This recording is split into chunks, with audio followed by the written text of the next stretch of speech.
had just ended its 40th year. It had 40 years, its license ended in February, and would not have been running had not the Japanese extended the license for an extra 10 years. We're talking about a technology that can destroy a country. Gorbachev said in his memoirs that it wasn't perestroika that ruined the Soviet Union, it was Chernobyl. And we can classify him as an anti-nuclear. And if you look at Fukushima prefecture, a prefecture similar to a state, it certainly has destroyed a state. So we're talking about a technology that can destroy a country or destroy a state. In the U.S., we have Price Anderson to protect us. That's about a $10 billion cap on the limits for a nuclear plant. And Chernobyl was was a half a trillion, and Daiichi will be a $500 billion. So where does that money come from? In Japan, the initial funds have come out of Tokyo Electric's pocket, and basically Tokyo Electric's been nationalized. In the United States, the Nuclear Regulatory Commission allows each nuclear plant to be its own limited liability corporation. So what that would mean, let's take Indian Point Unit 2. If they had an accident, then all of the, somebody's here from, if they had an accident, Indian Point Unit 3 would not be liable, nor would Entergy, the corporate parent.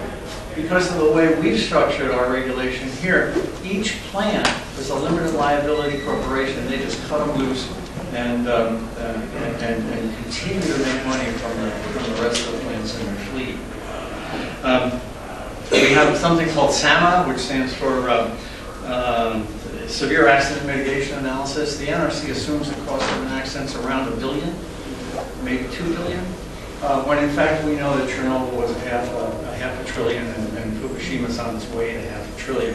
So when they do the cost-benefit analysis, they've got a situation where the probability of the accident is somewhere between the Parthenon and George Washington cutting down the cherry tree, and the consequences are almost inconsequential. But history is telling us something else. So why would you take that risk? Given all this, why would we take that risk? Global warming is what they'll tell you. Peter Bradford, my friend from Vermont and former NRC commissioner, says it eloquently in 2 sentences. Maybe it's 1 sentence, actually. Trying to stop global warming by building nuclear plants is like trying to stop global hunger by serving everyone caviar. So why do you take the risk? It's not global warming. It's way too expensive to solve the global warming problem. It's the baseload myth that Arjun was talking about. We need it for baseload. And of course, the people who build nuclear plants will say, of course we can store the nuclear power for 250,000 years. And those same people will say we can't use solar because we haven't figured out how to store electricity overnight. Well, if we can store nuclear power for 250,000 years, I'm sure we can figure out how to store electricity overnight. So why do we take the risk? It's got to boil down to money, right? This stuff's got to be too cheap to meet. Well, in fact, nuclear power is heavily subsidized. We'll talk about that in about 2 sentences. But if I take that off the table, even with the subsidies, nuclear is not the low-cost producer. Nuclear is maybe third, maybe fourth. There's hydroelectric and gas and things like that. Then when you add the subsidies in, nuclear is off the chart, about almost doubles the price of nuclear electricity, according to the Union of Concerned Scientists, when you factor in all these subsidies. So basically, unsubsidized nuclear power can't even hold a candle to solar and wind, and so I don't know where the economic argument comes from either. Nuclear power can be made safe, or it can be made cheap, but it can't be made both, and that's really the problem. And the Nuclear Regulatory Commission has basically become an enabler of the industry, which gets us back to this system that we're talking about here. In order to keep the nuclear power just marginally competitive, the NRC is basically ignoring lessons from Fukushima. We know nuclear contaminants leak. We saw it happen 3 times in 3 days at Fukushima. The Nuclear Regulatory Commission told the Advisory Committee of Reactor Safeguards, I was in the room, they said that containments don't leak. We assume nuclear containments don't leak. But what we see is not what the NRC assumed. We saw Fukushima Daiichi-3 blow itself to smithereens. That's called a detonation shockwave. No containment in the world can withstand a detonation shockwave. The NRC assumes one doesn't happen. It's real easy to make a plant safe when you assume things don't happen. The loss of the ultimate heat sink, we talked about the flood wiping out the cooling systems at power plants around the country. It's not about the diesels that the NRC seems focused on about Daiichi. The pumps along the water were destroyed. The NRC has that as a Tier 3 problem, and maybe they'll get to it in 2020. And finally, there's the danger of the spent fuel pools, and I'm sure Paul will talk about that. You know, if you assume an accident won't happen, it won't happen until it does. And then it's too late. So I guess in parting here, my last comment is that there's 50 states represented in this building. And if the NRC gets it wrong, we'll have 49 states and 1 nuclear wasteland. And I don't think that's a risk we should be taking as a country. It's time for Congress to send the lobbyists packing and to insist on well-regulated nuclear power until we can get to that future that Arjun was talking about. Thank you.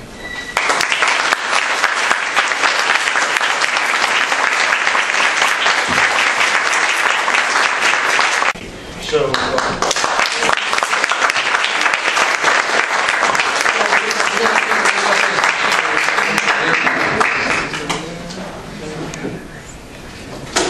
Reactor Oversight Project at Beyond Nuclear, and I want to thank the organizers with the Coalition Against Nukes. I think they have put together an excellent event here, and more to come over the weekend. Nuclear power is inherently dangerous. In fact, nuclear safety is only a relative term to an industry that is now in decline, with increasing signs of wear and tear and degradation, rising costs, and diminishing safety margins.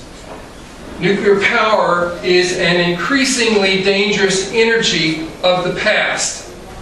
And there is no more graphically depicted this image than the exploded radioactive ruins of the 1960s vintage reactors known as the GE Mark I boiling water reactors.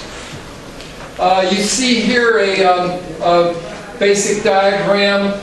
You have the reactor building on the left, and what you see is credited as the containment is that picture on the right, and you can see it on the inside.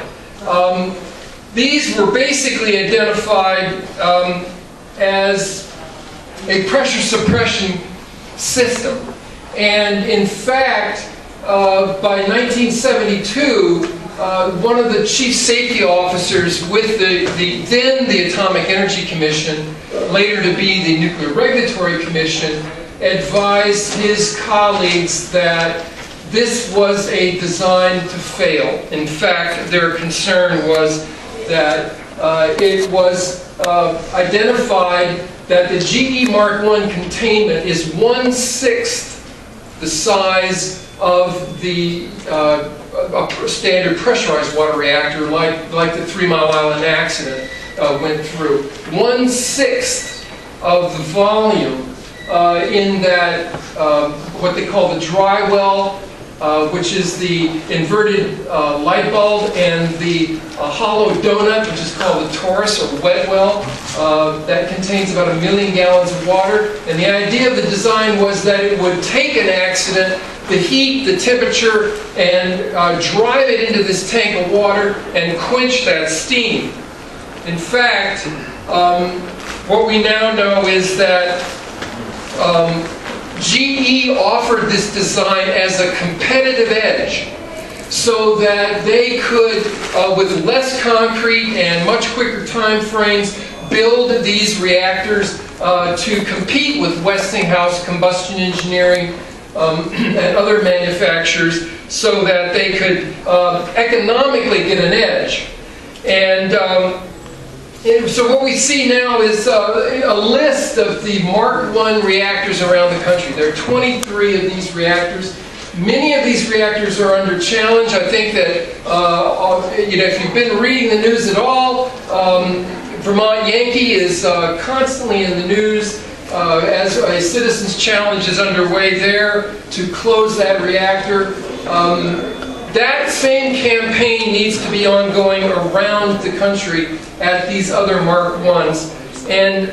But the problem is that the Nuclear Regulatory Commission, which was the successor of the Atomic Energy Commission, after that warning was issued, they licensed 16 more of these Mark Is, knowing full well that they were undersized and prone to failure. So what did they do in 1989? Given the fact that we knew, even the Nuclear Regulatory Commission recognized that the failure was likely in the event of a severe accident, they asked the operators of these GE Mark Is to install a vent on containment. It's not unlike putting screen doors on submarines. If your concept of containment is to keep radiation in, but with the advent of failure so likely, even then in 1989, the NRC had acknowledged 90% chance of failure faced with a severe accident. They asked the industry to voluntarily put a vent on containment. And here you see the schematic that basically takes a 8-inch line from the wet well, that large diameter donut, and sends it, bypasses a radiation filtration system, and puts it out the stack. What we saw was an unreliable fix now on unreliable containments. In fact, using the same 1989 document for voluntary installation, Tokyo Electric Power Company installed the same hardened vent on their Fukushima reactors. So what's really interesting, though, is on September 6, 2012, the Institute for Nuclear Power Operations told the National Academy of Sciences that Units 1 and 3 at Fukushima demonstrated successful venting. You're looking at the success of Unit 1 and Unit 3. And in fact, what we're now seeing are the nuances by the nuclear industry to do nothing at all.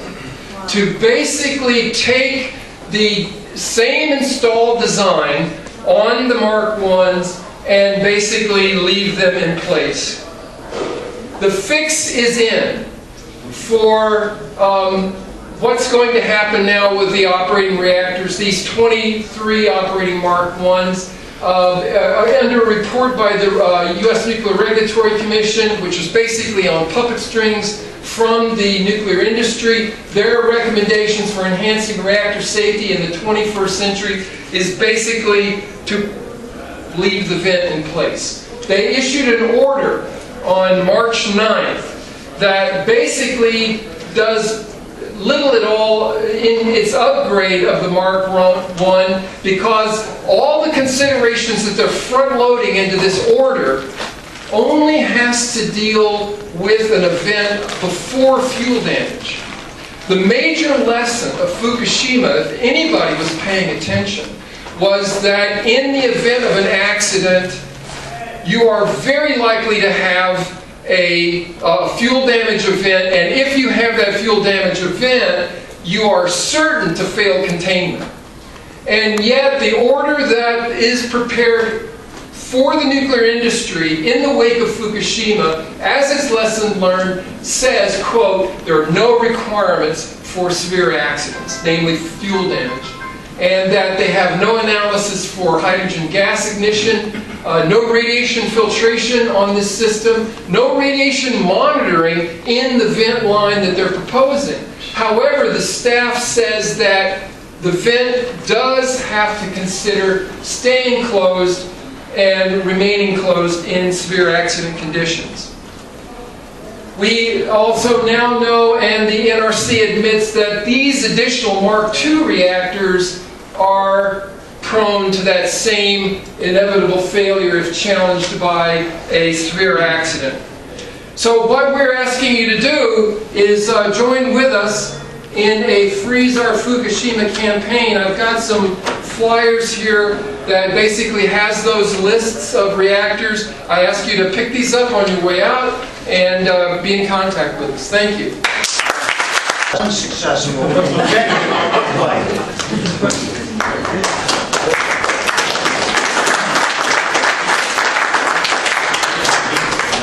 Oh, you're just too tall.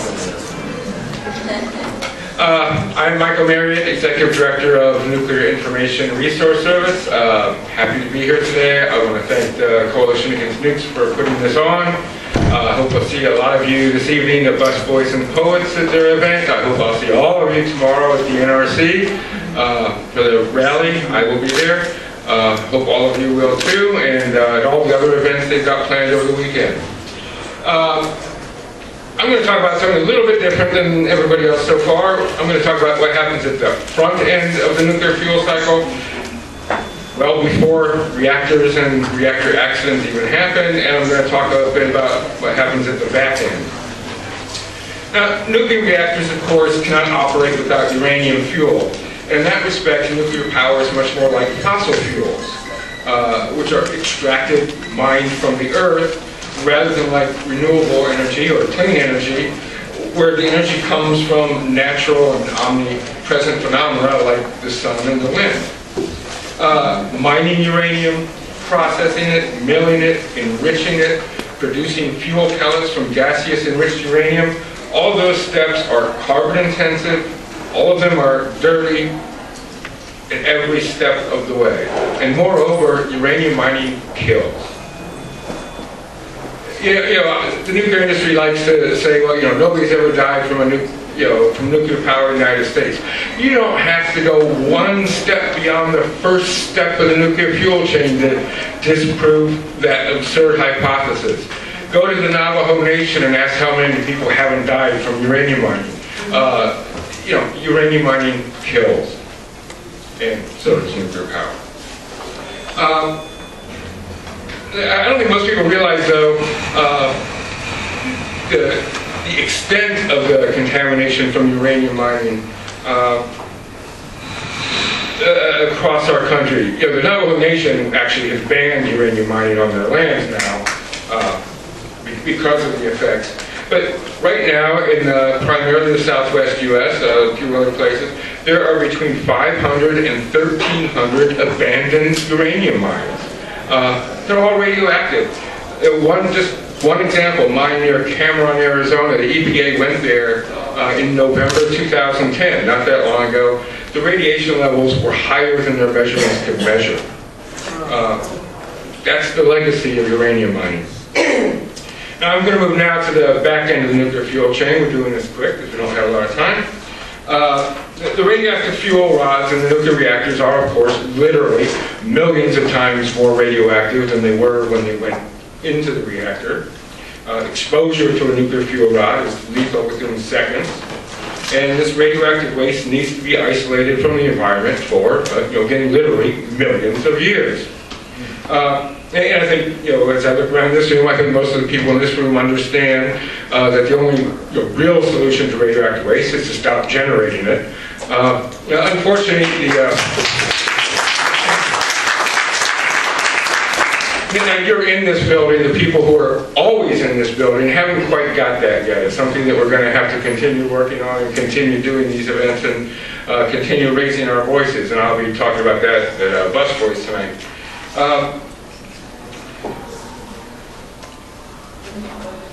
But I think one thing that everyone, here in Washington at least, agrees on, that our community and the nuclear industry alike agree on, is that this next Congress is going to take steps to overhaul radioactive waste policy in the U.S. And it's going to be the first major overhaul in really 30 years. Last time, what they came up with was Yucca Mountain, Nevada. It was a site that was chosen for political reasons, not scientific ones. Didn't work. And for those who still think it's a viable solution, some of them in this building, I have 3 words for you: it is not. And it never will be. More than 60 years into the nuclear age, we have no more idea what we're going to do with high-level radioactive waste than we did when the switch was pulled at the shipping port reactor, the first U.S. commercial reactor, in 1957. Now, to its credit, the Obama administration has ended the Yucca Mountain project. They established a Blue Ribbon Commission to re-examine radioactive waste policy. Unfortunately, the commission was stacked with nuclear industry advocates and sympathizers. These commissions tend to be. Some of its recommendations are problematic. The administration is slated to release its own recommendations based on the BRC's reports in the near future. These are the types of things that engender congressional action. And this is what's going to happen. And this overhaul does prevent opportunity. It also presents threat. Opportunity because we actually have the chance to get it right. To come up with a scientifically defensible, environmentally responsible, publicly acceptable policy on radioactive waste. We do have the waste that's already out there we have to deal with. It's a threat because the nuclear industry doesn't seem interested in a single one of those goals. What they want is an expedient policy that encourages more radioactive waste generation. What they want is called centralized interim storage. This is especially for any of the staffers who may still be here. What they want is centralized interim storage, sometimes called consolidated interim storage, a parking lot of radioactive waste somewhere, they don't really care where, somewhere. And that's a program that would unleash the transport of thousands of tons, tens of thousands of tons of lethal radioactive waste on our highways and railways all across the nation to a site where they would use the exact same dry cast technology that we use at the reactor sites. There's simply no technical, safety, or environmental basis for this concept. And for the environmental community, centralized interim storage is a non-starter. Now, this isn't the first time the industry has tried this idea. They tried it in the 1990s. We called it Mobile Chernobyl. We pointed out that 100 million Americans live within a half-mile of the highways and railways that would make up the likely transportation routes.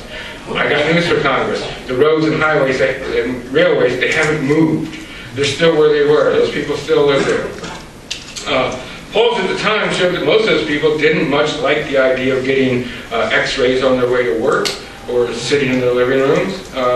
But Congress actually passed a bill. President Clinton vetoed it, and the veto was upheld by the Senate. But I suspect, 15, 20 years later, most people still don't want to be sitting in their car going to work and getting free x-rays. Mobile Chernobyl remains a good name for this concept, so does Stop Fukushima Freeways. Transporting this waste from one location to another simply to remove the burden of caring for that waste from the nuclear utilities, it's just not going to fly. Since that's not an option, what is? Well, the environmental community has, over the past few years, come up with a program, a document. It's called Principles for Safeguarding Nuclear Waste at Reactors. It wasn't easy to put together. There was lots of disagreement over the years, but consensus was finally reached at. There's copies of it back there. It's got just a few points. The most important of which, I think, the two most important of which, because I'm going to cut this for a moment, one is prohibit reprocessing. It's absolutely unacceptable. The second is called HOS, which stands for Hardened On-Site Storage, which means that you put the waste in the cast, you remove it from the fuel pools, you put it in cast, and then you harden those casts to protect against terror attacks, to protect against natural disasters, to protect against other types of events that can happen to them. It's technically feasible, and it makes a lot of sense. And if we're out of them back there, the document's available on our website in our high-level radioactive waste section. So these BRC recommendations have come out. Senator Bingaman has a bill out, S-3469, if you haven't read that yet. It's not going anywhere this Congress, but he means it as to serve as the opening shot in the debate that's going to happen next Congress. And make no mistake, this is going to happen next Congress. We, the people in this room, have to be prepared for this. We have to be ready. We don't intend to get steamrolled on this, but it's going to take everybody's help to avoid that happening. On the other hand, we actually welcome the possibility of getting radioactive waste policy right. And we actually hope Congress will be up to the task, so let's see what happens. But hopefully I'm going to have your support on that. Thank you. Slater is going to talk to us about nuclear weapons. She's the New York director of the Nuclear Age Peace Foundation, and I've worked with Alice on a number of issues, and she is absolutely terrific, and her knowledge is tremendous. Well, this might sound like a non sequitur, nuclear weapons, but I want you to know that every nuclear reactor is a bomb factory. And that's why we have nuclear proliferation. I mean, right now you're reading about potential war against Iran, which is enriching uranium, which it's entitled to do. There's a non-proliferation treaty that 5 nations signed in 1970, the US, Russia, China, England, and France, saying, we promise to give up our nuclear weapons if all the rest of you promise not to get them. And everybody signed except for India, Pakistan, and Israel. Those 3 went and got their weapons, so then there were 8. And this treaty had a Faustian bargain where we promised everybody who said they wouldn't get a weapon, a bomb, we gave them the keys to the bomb factory because we promised them an inalienable right to so-called peaceful nuclear technology. This is like insane. And when I was thinking of Dennis talking about the schism and our first Japanese speaker about the power and the harmony, I mean, we're totally out of harmony. Like the power side of the yang side is totally out of control. And how did this start? I mean, we knew from the very beginning that nuclear power is a recipe for proliferation. Truman in '46 had this Atchison-Lilienthal report on the future of nuclear weapons, and he concluded that the development of atomic energy for peaceful purposes and the development of atomic energy for bombs are in much of their course interchangeable and interdependent, and that only central control, this kind of patriarchal power play, can stop even over uranium mines. They wanted central control. And despite this report, President Eisenhower was trying to tamp down the revulsion at U.S. policy on nuclear weapons, and the Department of Defense Psychological Strategy Board said that the atomic bomb will be accepted far more readily if at the same time atomic energy is being used for constructive ends. This is how we got here. So he made his Atlas of Peace speech at the UN, promising the U.S. would devote, quote, its entire heart and mind to find the way by which the miraculous inventiveness of man shall not be dedicated to his death, but consecrated to his life. And then the civilian atomic power and all over the world that tell that to people at 3 Mile Island, Fukushima, Chernobyl, and the indigenous people we heard about that are mining this poison. And then in 1954, talking about the Japanese people that got a triple whammy, they got Nagasaki, Hiroshima, Fukushima. In 1954, there was this huge hydrogen bomb test in the Pacific called Bravo, and it contaminated hundreds of people in the Marshall Islands, and it hurt Japanese fishermen aboard the not-so-lucky Dragon was the name of their boat, and it irradiated tuna in Japan, and there was an eruption of Japanese rage against the atomic bombings, which we, during the occupation, we didn't allow any discussion. It couldn't be reported, the health effect, nothing was reported. And so, for damage control, the U.S. National Security Council, this is really some story, recommended that the U.S. wage a vigorous offensive on the non-war uses of atomic energy, and they offered Japan an experimental nuclear reactor, and they recruited a former Japanese war criminal, Shiriki Matsutaro, who ran the Yoshimari Shimbun newspaper and Nippon TV network to shill for nuclear power by getting him out of jail from prison without a trial.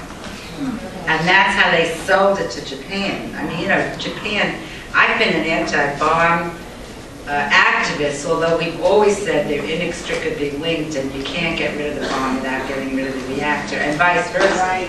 Yeah. But in Japan, they were like really blind. If you went to Japan and talked about nuclear power, they were so anti-nuclear bomb, but they didn't want to hear about the reactor. The brainwashing and manipulation of the media worked until Fukushima. Of course, now Japan is leading the way. Hundreds of thousands of people have been demonstrating, and the government said they're going to phase it out, and now they backed off, but I'm sure that the people won't let them back off. There's too much power, and that's what we need here. And then after we sold it to Japan, we marketed very aggressively here, and we created the Price Anderson because General Electric of Westinghouse didn't want to go near it. It was too dangerous and too expensive. And ironically, Obama's still peddling the same snake oil. I mean, they had this Seoul Nuclear Security Conference last spring to lock down, you know, this is the patriarchy. They're going to control all the nuclear materials or else they'll bomb the crap out of you. You know, it's quite ironic that Libya gave up their nuclear weapons because they didn't want to be treated as a rogue nation. And then Gaddafi wound up in a sewer pipe. And I mean, don't think that Iran isn't thinking this. And now there are like, ever since they've been talking about controlling materials, there's a whole string of countries that, let's see, United Arab Emirates, Saudi Arabia, Jordan, Tunisia, Algeria, Morocco, Turkey, Guinea, and more, that want to get peaceful because they want their bomb in the basement. They want the technology, they want their deterrent. And we signed an agreement with the United Arab Emirates that they wouldn't, that they promised not to enrich uranium, but Saudi Arabia doesn't want to do that. They want the technology, and we're peddling it. We're competing with other countries to sell it. This is being promoted by greedy corporate. I mean, it's like, it's Occupy Wall Street has the right answer here, you know. So we're competing with other countries to sell this technology to countries that are going to threaten us with nuclear proliferation. And it's just so 20th century to think that we can control what we do with this. You know, it's this kind of hierarchical, patriarchal vision. It's nuts. Right now, on the planet, there are 200 million kilograms of reactor waste in the world, and you only need 5 kilograms to make a nuclear bomb. This is how out of control these guys got. The good news, we've heard a lot of countries are phasing it out. Germany, Switzerland, Italy, Spain, Japan. You know, we just heard bad news from the government, but I don't believe it. I think that people are really going to sock it to them there. And a lot of countries that were going to get reactors, the nuclear renaissance, are dropping out. Kuwait, Venezuela, Mexico, Bulgaria, Philippines. These are all countries that would get in on the bandwagon. So, and I think I skipped one thing that I want to tell you. There are 20,000 nuclear bombs on the planet, and 19,000 are in the US and Russia. The other 1,000 are in China, France, England, India, Pakistan, and North Korea. They were a member of the treaty. They got their peaceful technology, and then they walked out and made their bomb. And anybody can do that, unless they're going to bomb it, you know. So it's really up to us. And if I think there's great civil society actions like Abolition 2000, there's the Mayors of Peace, there's the Parliamentary Network for Nuclear Disarmament. If there's any members of Congress, I have these on the back table. There's like 800 members of Congress and parliaments in a network for nuclear disarmament and non-proliferation, and we have 8 in the United States. Of course, Dennis is one of the leaders, but we should get them because then they talk to other people and they're learning about how we can get rid of nuclear weapons. So, one final quote from the eco-philosopher Joanna Macy, who describes this time as the Great Turning. I was very moved by the Japanese man, what he was saying to us, and Dennis also. And she's saying that we have to get rid of this failed economic model which measures performance in terms of ever-increasing corporate profits. In other words, by how fast materials can be extracted from the earth and turned into consumer products, weapons, and waste. We have to rely on the inexhaustible abundance of the sun, the wind, the tides, the geothermal, and if we could make that shift in our energy use, we could finally put an end to war as well.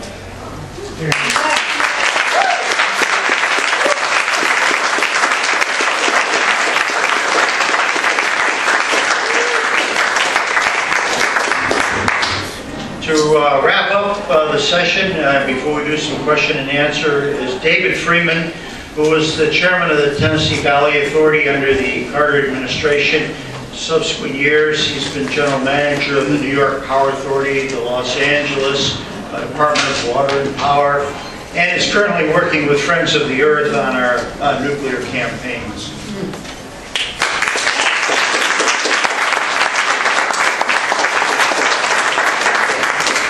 Well, the panelists have all said it, and I agree with just about everything that they said. I could add a few colorful words of my own, like we ought to call that stuff radioactive trash rather than spent fuel, so people would understand what we're talking about, and things like that. But frankly, I have another point to make. This whole meeting reminds me of when Adlai Stevenson ran for president, and he made a speech at a college campus, and you know, he made good speeches, and as he was leaving the platform, this lady got up and said, "Governor Stevenson, all the thinking people in America are for you." He said, "Yes, ma'am, but we need a majority."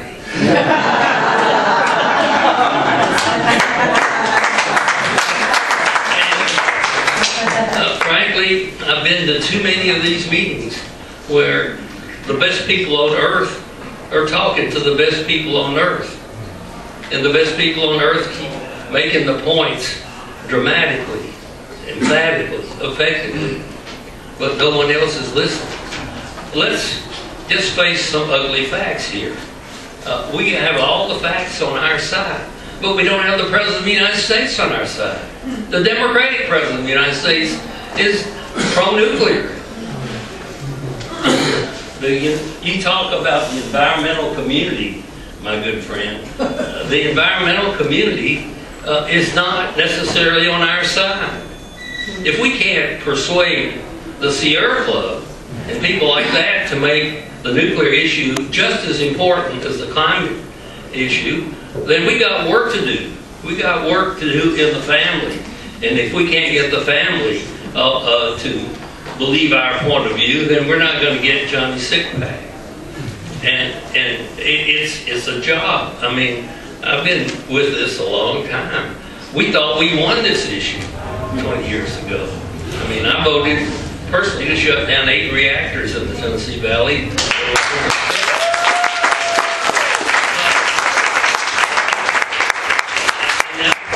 Buried one in Sacramento, and we put dry cast in the 90s. All these things that we're fighting for now are things that we've known we needed to do for decades. We're losing this fight. We're not winning it. There's 104 reactors that can kill us that are being operated, and they're shutting them down in Germany. Yeah, they're shutting them down in Japan, and yeah, there's one crippled in California that Friends of the Earth is going to keep shut down if we possibly can, and we're working as hard as we can, but we feel like we're working almost alone.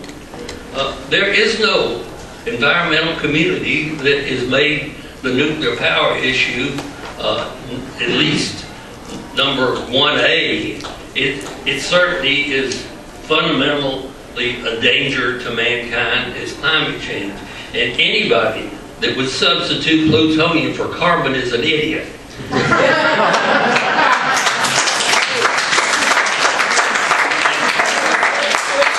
To my good friend Peter Bradford, I think I can say it in a harder hitting way than you can. There is a special place in hell that's reserved for those people, and we need to get after them. We need to win the fight within our own organizations.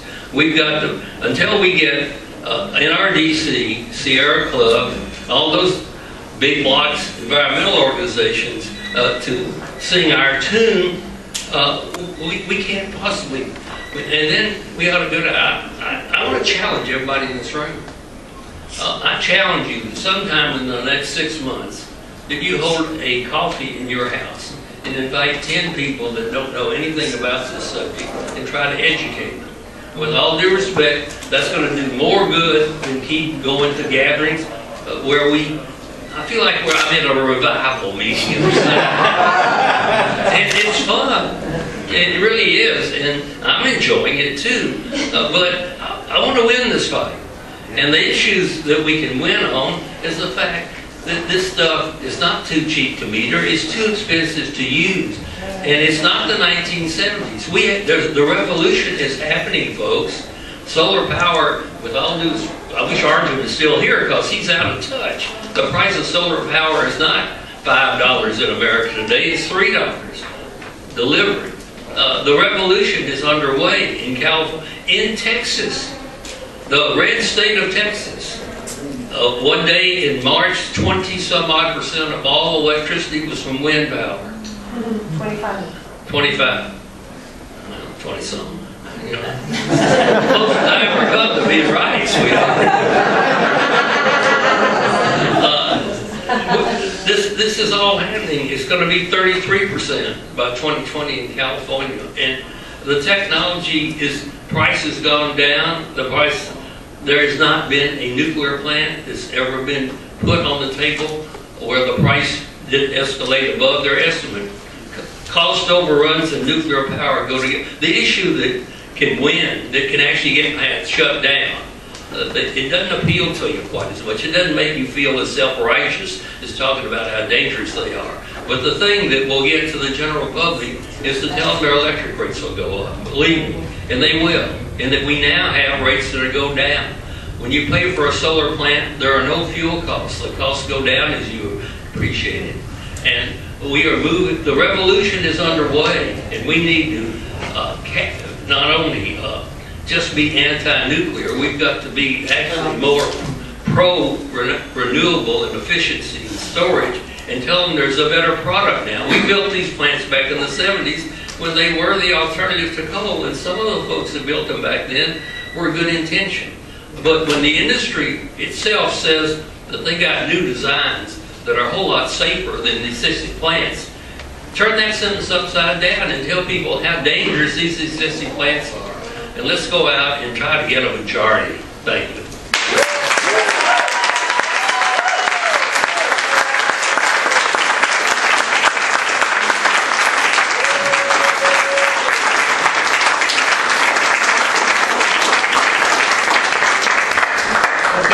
Let's put a couple of questions on the table and we'll distribute them. Germany's got the weather of Seattle, we heard. And here in New Mexico, maybe 340 or 50 days a year or sunny. Yeah. They have a green party in Germany. It's very powerful. That's one of the big differences. And they put in a feed-in tariff. Yes. We're losing the political fight in this country. The environmental community died and we didn't have a funeral. So one suggestion there is consider a green feed-in tariff in your state. That's a possibility. Yeah. Yeah. Question there. Not a question.